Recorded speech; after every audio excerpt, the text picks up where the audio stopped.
patrocínio da Companhia de Desenvolvimento de Minas Gerais, CODENGE, com apoio do Banco de Desenvolvimento de Minas Gerais, BDMG, do Serviço Brasileiro de Apoio às Micros e Pequenas Empresas, SEBRAE, do Conselho de Arquitetura e Urbanismo, CAU, do Conselho Regional de Engenharia e Agronomia de Minas Gerais, CREA, e da Companhia de Saneamento de Minas Gerais, Copasa. Convidamos para compor a primeira mesa desta manhã, Mercado Imobiliário e as novas dinâmicas de produção e apropriação do espaço nas favelas contemporâneas, o arquiteto da TJAE, Arquitetura e Empreendimentos, Tiago Jardim.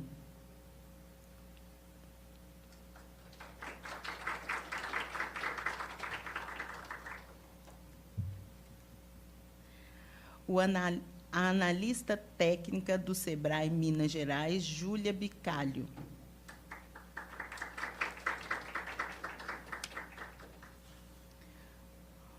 O analista de dados da ONU Habitat, Pedro Patrício.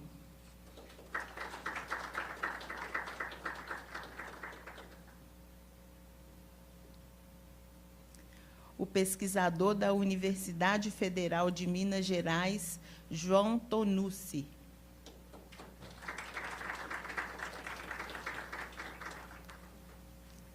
E a pesquisadora da Fundação João Pinheiro, Lívia Matos Lara de Assis, que fará a moderação deste debate.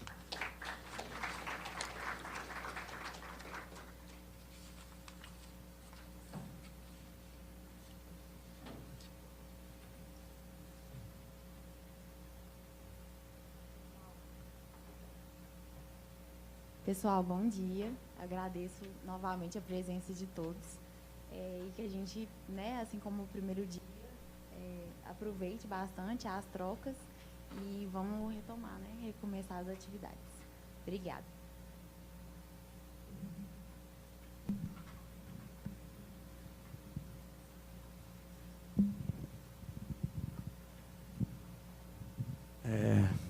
Muito obrigado, é um prazer estar aqui. Agradeço o convite da Fundação, da Luciana. Espero que a gente tenha uma discussão produtiva aqui, olhando para o prol do Brasil, né? Olhando para o bem do Brasil. Eu fiz essa breve apresentação sobre urbanização e desenvolvimento econômico. Eu vou tratar uma breve história sobre a urbanização e desenvolvimento econômico. Eu sou arquiteto, urbanista e economista. Formei na escola, no Instituto de Tecnologia de Illinois, em Chicago, em arquitetura, e em economia aqui no IBMEC. Então, eu tenho uma especialização que eu juntei ambas na economia urbana. Então, sobre o assunto, né, a questão da informalidade, identifico que as principais causas são a pobreza, a urbanização acelerada, né, a incapacidade do Estado para gerir o desenvolvimento urbano e a impossibilidade do mercado imobiliário em atender formalmente. Então, eu cito uma palavrinha que pode soar um pouco desconfortante, né, para alguns, mas eu acho que não deveria, e eu faço essa indagação central. É tudo culpa do capitalismo?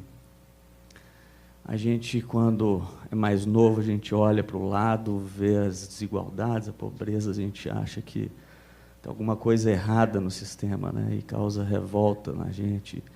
E quando a gente não tem as informações, um pouco da história e tudo, a gente fica meio perdido, de fato. Então, eu vou trazer um pouco dessas informações para tentar identificar um pouco das causas do problema da informalidade, da pobreza, da desigualdade, tudo. Muito com a visão do livro do Acemoglu e Robson, né, nas origens do poder, da pobreza e da prosperidade, né? O livro deles e, consequentemente, levou eles a ganhar o Prêmio Nobel. Por que as nações falham? Enfim, urbanizar, vou tentar ir um pouco rápido, porque eu quero tentar chegar até o fim. Então, cada ponto desse gráfico representa um país no tempo. 70 países, apenas os países que possuem dados antes de 1900. Tá? Então, desses 70, todos têm dados antes de 1900, que é bom trazer perspectiva histórica, outros países não tinham, então eu tirei da observação. Alguns têm dados até de 1000 depois de Cristo. Tá? E os dados são da Madison Project Database. E os dados vão até 2022. Então, ele explica o quê? À medida que a taxa de urbanização cresce no país, taxa de urbanização é a proporção da população que vive em cidades, a renda per capita aumenta, e ela aumenta de forma quase exponencial. Na verdade, é exponencial na maioria dos casos. Tá? Então, por exemplo, a taxa de urbanização ela começa lá, muito tempo atrás, em 10%, ou seja, a maioria da população vivia no campo, e à medida que essa população vai migrando para os centros urbanos, a renda per capita cresce. Então, o que é importante a gente perceber é que todos partem de uma renda inferior a $3.000 por ano. Tá? Renda per capita de $3.000 por ano. Então, a origem da pobreza vem no passado, né? Não é uma questão que surgiu do nada. Aí nós pegamos o Reino Unido, que é onde aconteceu a Revolução Industrial, a liderança econômica e tudo, e a gente vê como que ele se comportou ao longo do tempo. Então, em 1000 depois de Cristo, 2% era urbano, $1.151 per capita por ano. Aí, a gente tem de 1000 a 1688, pouco avanço em termos de urbanização. Quando acontece a Revolução Gloriosa, com as ideias de John Locke, né, com os conceitos de direitos naturais e governo limitado, todos os indivíduos possuem direitos naturais à vida, à liberdade e à propriedade, e o propósito do governo é proteger esses direitos. Ele foi, como vocês devem saber, a propoente do contrato social, né, a legitimidade governamental deriva do consentimento dos governados, né, e a Revolução Gloriosa tem muito a ver com os ideais dele, que trouxe força ao parlamento, diminuiu a força da monarquia, do absolutismo, e trouxe segurança à propriedade privada, e fomentou, posteriormente, a Revolução Industrial. Então, 1710 também pouco avanço, aí 1760 começa a Revolução Industrial. Já há uma urbanização acontecendo, a renda per capita aumentando, e aí acontece a Revolução Industrial. Tá? Aí vem Adam Smith com a Riqueza das Nações, né? E em 1800 nós temos a população com 30% e a renda de 3.300 ainda uma população relativamente pobre, né? Então, em 1830 o PIB per capita era equivalente ao PIB per capita de Honduras, Moçambique ou Paquistão em 2003, PIB per capita da Inglaterra. A palavra slum foi criada na Europa Ocidental nesta época. Slum é a favela, né? Ela foi criada nessa época, 1830, durante a Revolução Industrial, quando houve a intensa migração das pessoas que iam buscar emprego nas fábricas, e as fábricas originalmente eram nas áreas lamacentas, perto de rios, e essas pessoas ficavam ali em volta, em uma área com saneamento inadequado, inexistente, a qualidade do ar era ruim, com fuligem, poluentes, diarreia, tifo, doenças respiratórias, sarampo, escarlatina, eram mazelas comuns, e a expectativa de vida dos recém-nascidos nesses locais era de apenas 12 anos. E estima-se que 30% da população londrina habitavam esses slums no século XIX, né, no início do século 1830, nessa época. E a densidade na área central de Londres era altíssima, onde também começaram a área industrial, né? E era de 40 mil habitantes por quilômetro quadrado, muito semelhante ao que temos hoje nas favelas aqui de Belo Horizonte, por exemplo. Então, voltando ao gráfico, acontece o fim do mercantilismo, Londres se tornava a maior cidade do mundo em 1900, com 6,5 mil habitantes, 62% da população estava lá nas cidades, e a renda aumentando, né? Então, em 1950, 80% da população, uma renda per capita de 11 mil, e aí temos 2000 com 89% da população urbana e 32 mil dólares per capita. Tá? Então, o que avançou nesse período, principalmente depois do fim do mercantilismo, foram as instituições, os investimentos de infraestrutura, a densidade urbana que foi transmitindo conhecimento e circulando moeda e circulando valor, a mobilidade também, né? A densidade combina com a mobilidade através dos meios de transporte para fazer as cidades prosperarem, economias de escala que vêm das cidades, capacitação, especialização que acontece quando a população urbana cresce, as pessoas, cada uma se especializam em nichos de trabalho que dão valor, né? Você tem médicos especializados em cada parte do seu corpo, você tem produtos especializados, então nas maiores cidades você encontra tudo que faz você ampliar sua qualidade de vida e prosperar. Então, 300 anos de urbanização e aperfeiçoamento institucional, basicamente, né? Aqui está a evolução da densidade urbana de Londres, que estava lá em 1800, 40 mil, né?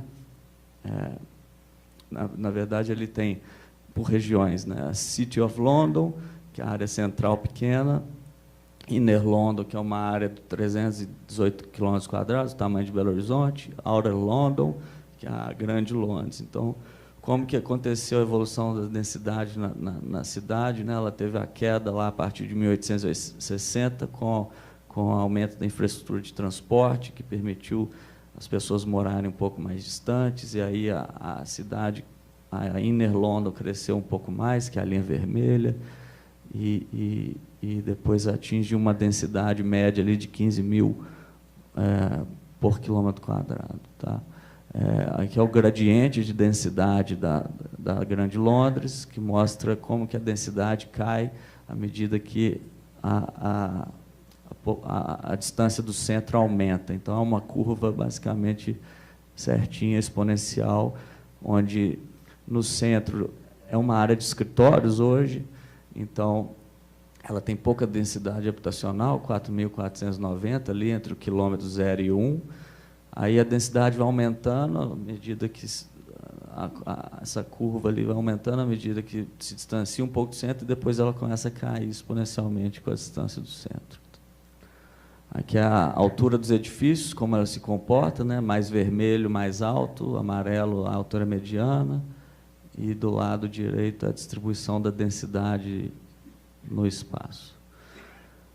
Aqui as áreas de maior densidade, no centro temos 1 milhão de empregos, num raio de 2 quilômetros, e as 3 maiores densidades residenciais, num raio de 1 quilômetro, são aquelas ali, de 19 mil habitantes por quilômetro², numa área de 1 quilômetro. Tá?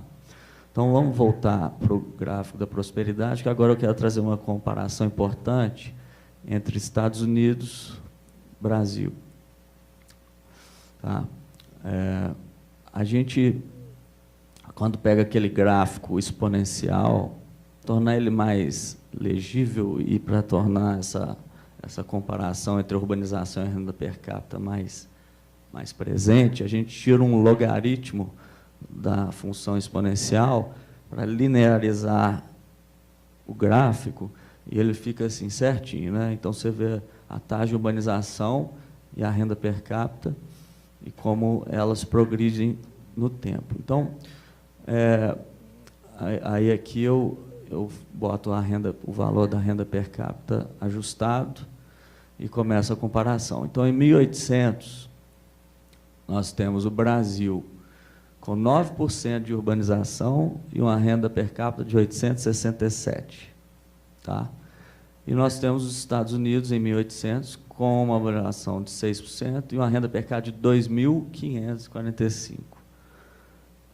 A dotação inicial em 1800 dos Estados Unidos era 3 vezes maior. Tá? Isso vai ser muito importante para a conclusão final que eu vou chegar. Vocês podem ver que as linhas são meio que parecidas, né? Elas crescem meio que de forma similar, né? Mas isso, no final, a gente vai entender melhor. Então, em 1900, olha só, o Brasil, durante 100 anos, expandiu para 23% a urbanização e a renda per capita continuou igual. Tá? Ou seja, a população cresceu, a renda cresceu, só que no mesmo ritmo. Então, a renda per capita não cresceu nada. A população cresceu 2% ao ano e a renda cresceu 2% ao ano. Então, como a renda per capita é população sobre o crescimento, sobre a renda não cresceu nada. Já nos Estados Unidos, ele teve essa expansão durante esses 100 anos e chegou a 40% e uma renda de 8 mil. A renda passou a ser 10 vezes maior nos mesmos 100 anos.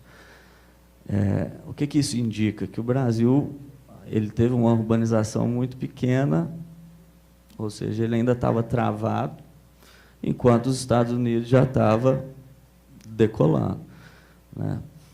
Urbanizando, industrializando e crescendo. Aí eu cito que o Brasil, no eixo X, cresceu 14 pontos e a renda cresceu 0. Os Estados Unidos cresceu 34 pontos e a renda 1,16 ao ano. Nova York, em 1925, ultrapassa Londres como cidade mais populosa do mundo. E os Estados Unidos já tinham ali 50% da população vivendo em cidades e um aumento da renda de 10 mil per capita. Vamos falar, então, de Estados Unidos. Manhattan. Entre 1800 e 1840, crescimento populacional igual a expansão imobiliária. A densidade da ilha permaneceu estável em 20 mil habitantes por quilômetro quadrado. Mas, com a rápida urbanização e imigração, entre 1840 e 1910, o crescimento populacional superou a expansão imobiliária em 2 vezes. Ou seja, o mercado não conseguiu atender a população. A construção civil não conseguiu acompanhar o ritmo de crescimento populacional e a área média residencial por pessoa diminuiu de 58 metros quadrados para 25. A densidade na área construída chegou a 60 mil habitantes por quilômetro quadrado, em 1910, sendo 153 mil habitantes por quilômetro quadrado em Lower East Side, onde havia apenas 10 metros quadrados por pessoa. O New York Times, de 28 de novembro de 1898, fala de quartos densamente lotados e moradores amontoados em suas gaiolas apertadas como coelhos. A foto, mais ou menos, de como era Nova York em 1900, essas áreas densamente, e eles estimam que havia uma população em cortiços de 67% da população total. 2,3 milhões de pessoas morando em cortiços, 3,4 era a população total. Em Manhattan, o total era de 80 mil. Aqui, então, eu comparo Londres, à esquerda, com 5 milhões de habitantes em 1900, Nova York, com 3,4 milhões em 900, São Paulo, 240 mil habitantes. Ou seja, o Brasil ainda estava travado em 1900, enquanto a urbanização já acontecia em Londres e em Nova York. E a renda também progredia a ponto de se tornar 10 vezes maior que no Brasil em 1900. Ou seja, ainda era um país relativamente agrário. Era 23% da população urbanizada, 77% no campo. Continuando, 1950, o Brasil avança 36% de urbanização e $2.200 de renda per capita. Os Estados Unidos já está lá em 64%, com 15 mil. Aí, os avanços. Os Estados Unidos continua crescendo moderadamente, cresceu 24 pontos a 1,3 ao ano. O Brasil cresceu 13 pontos e a renda per capita 1,9% ao ano. O que acontece de 1950 para cá, todo mundo sabe que há extremamente rápida urbanização do Brasil, que em 50 anos passou de 36% urbanizado para 80%, igualando a urbanização dos Estados Unidos, que também tinha 81%. Ou seja, em 50 anos, a população do Brasil foi toda para a cidade, além do crescimento, da migração e tudo mais, e consequentemente, a gente tem, no ano 2000, a imagem das cidades brasileiras, né, aquele tanto de favelas, aquele tanto de habitações informais e tudo mais, e a gente acha que o sistema está errado, né, e que alguma coisa errada, muito errada, pode ter acontecido quando o Brasil estava tendo um crescimento da renda, ele está abaixo dos Estados Unidos.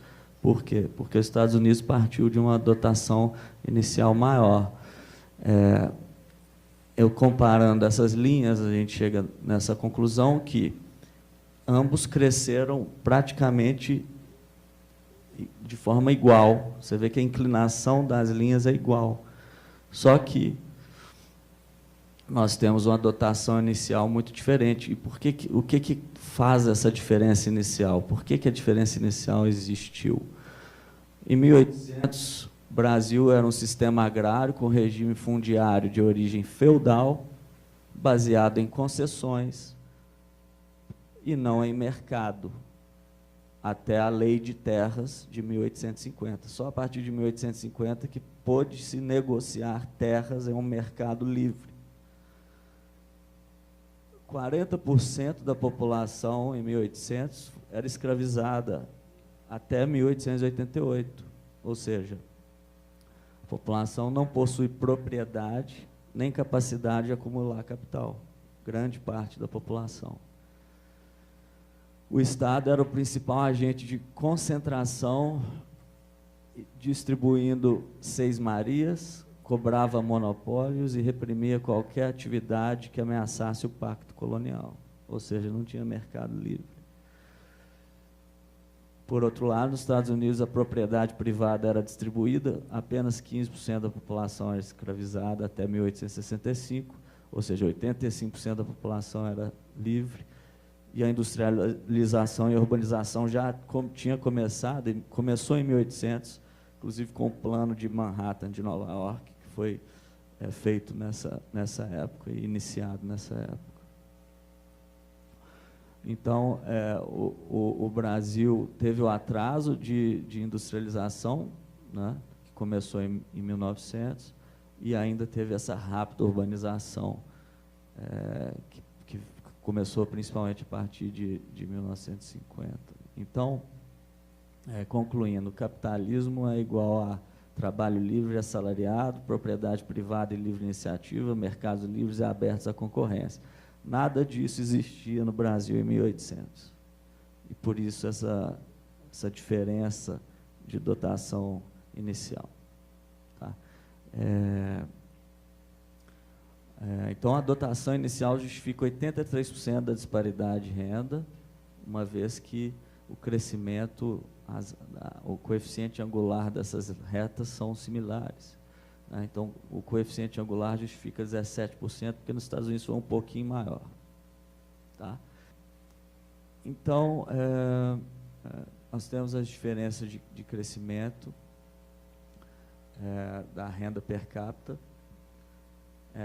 Entre 1800 e 900, os Estados Unidos cresceu 1,16%, o Brasil cresceu 0%. E entre 1900 e 2022, os EUR cresceram 1,64% e o Brasil cresceu a renda 2,35%, cresceu mais que os Estados Unidos. O que devia ter acontecido com o Brasil para ele ter a renda que os Estados Unidos têm hoje? Para alcançar os Estados Unidos, ou o status de país desenvolvido, o Brasil tinha que ter crescido 3,52% na renda per capita por 122 anos. O crescimento populacional foi de 2% no período, então, somando os dois, nós temos que o crescimento exigido do PIB deveria ser 5,6% por ano ao longo de 122 anos, para a gente ter a renda que os Estados Unidos têm. E esse é um feito que jamais foi alcançado por qualquer país em tão longo prazo, ou seja, é impossível. Teria sido impossível.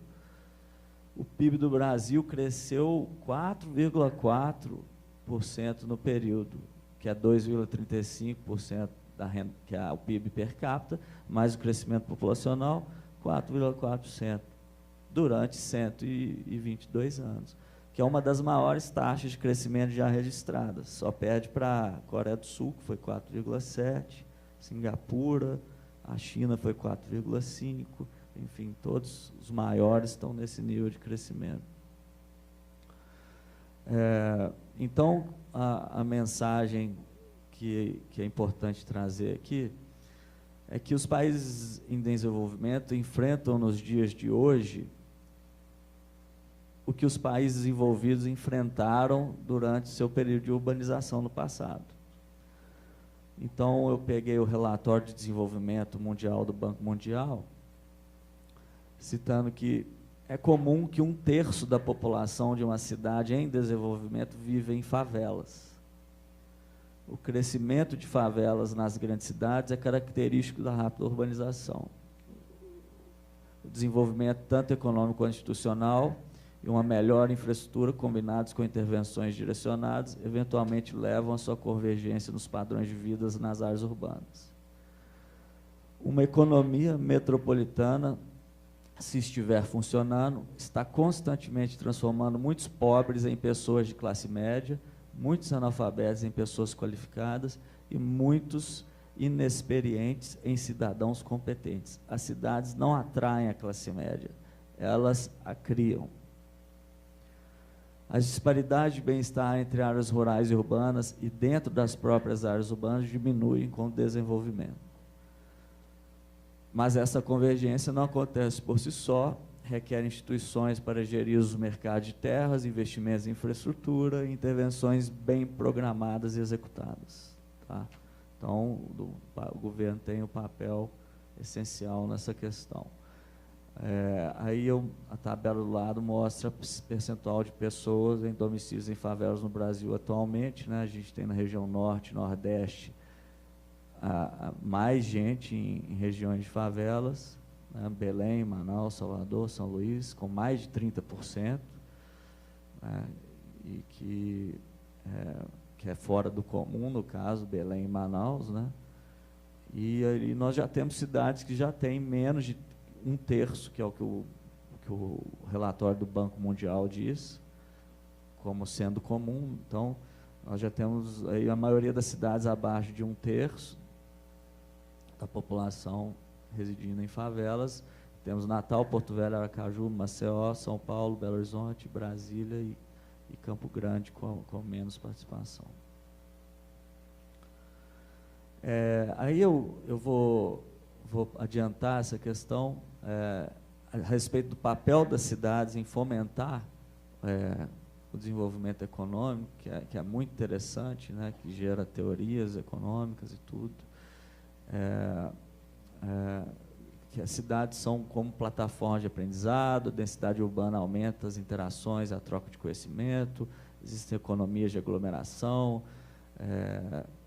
a importância de instituições com boas regras e governanças para criar um ambiente favorável ao investimento e inovação, essas questões que já aprofundam em como a cidade é um catalisador do crescimento econômico. A questão da densidade é muito importante. Hoje, lá em Manhattan, por exemplo, é impressionante, porque no centro, ali, downtown, eles têm 1.400.000 pessoas em um raio de 2 km trabalhando. Tem uma densidade habitacional, em certos lugares, que passa de 100.000, né, habitantes por quilômetro quadrado, uma densidade muito alta. É uma das regiões, é a região mais produtiva do mundo hoje. Se você pegar a ilha de Manhattan em si, ela produz 25% do PIB do Brasil, em 59 quilômetros quadrados. Ela produz a riqueza que é equivalente a 25% do PIB do Brasil. E se você falar da região metropolitana de Nova York como um todo, é 50% do PIB do Brasil. Tá?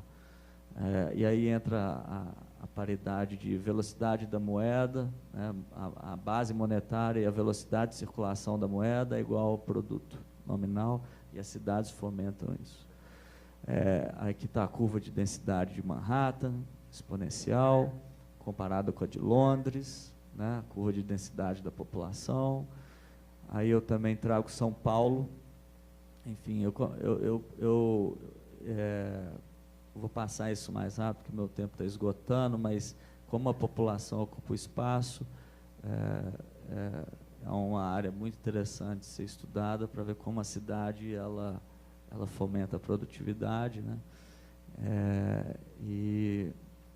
Enfim, quando a gente tem essa visão de que há algo errado e que algo precisa ser feito para consertar e tudo, eu não quero confortar ninguém não, mas também eu quero alertar para os problemas que políticas equivocadas podem causar. Por exemplo, você tem aí o padrão de riqueza da Coreia do Sul crescendo e a Coreia do Norte, que foi para o outro lado, no gráfico ali, ela urbanizou, mas de repente a renda dela começa a cair, que é o cinza escuro ali, né?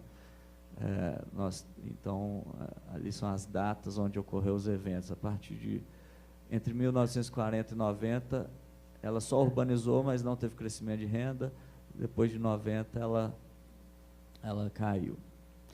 A gente tem a Rússia, né, que foi uma industrialização de 1917, que é antes da primeira queda ali, tem a Revolução, né, aí começa a ter uma urbanização e industrialização forçada, né, não havia mercados, enfim. E aí tem a quebra, com a queda do Muro de Berlim lá em 96, gerando uns 10 anos de crise, mais ou menos. Tem Cuba também, né, como que ela urbaniza, mas a renda fica na base baixa. Teve uma parte com queda, com 16 anos de crise. E a Venezuela, por exemplo, também urbanizou, e a Venezuela chegou a ser um dos países mais ricos ali, né, quando chegou em 50% de urbanização, 60%, né, estava na parte de cima do gráfico. Aí, a partir de 2000 e pouco, a renda per capita despenca de $17 mil para 2 mil. Ou seja, as cidades justificam muito, mas não tudo. Então, as instituições elas têm um papel muito importante para assegurar que esse crescimento seja sustentável. Aí entra em questão da política urbana, que é a minha área de expertise, e o grau de heterodoxia do planejamento urbano brasileiro tem causado certa preocupação. Eu vou passar adiante, meu tempo está esgotado, mas, ou então, se você me permite, é o último slide. Tá. A lei de uso do solo nas cidades brasileiras, elas têm causado um fenômeno distinto do que acontece em várias cidades no mundo. Ela tem causado envelhecimento do centro e a fuga do dinheiro, dos investimentos para outras regiões, inclusive saindo de Belo Horizonte. E esse espalhamento da construção, isso tudo gera trânsito, né? E perdas, né? Nesse caso, isso acontece não só em Belo Horizonte, isso acontece em São Paulo, isso acontece em outras cidades também, o envelhecimento do centro e o espalhamento das construções. Isso atrapalha um pouco a produtividade no meu ponto de vista, sabe? E isso tem sido uma política urbana deliberada, tem sido, às vezes eles não têm ciência do que eles estão propondo como lei urbana e das consequências do que eles estão propondo, porque eles restringem o uso do solo, o potencial de construção do solo está muito restritivo.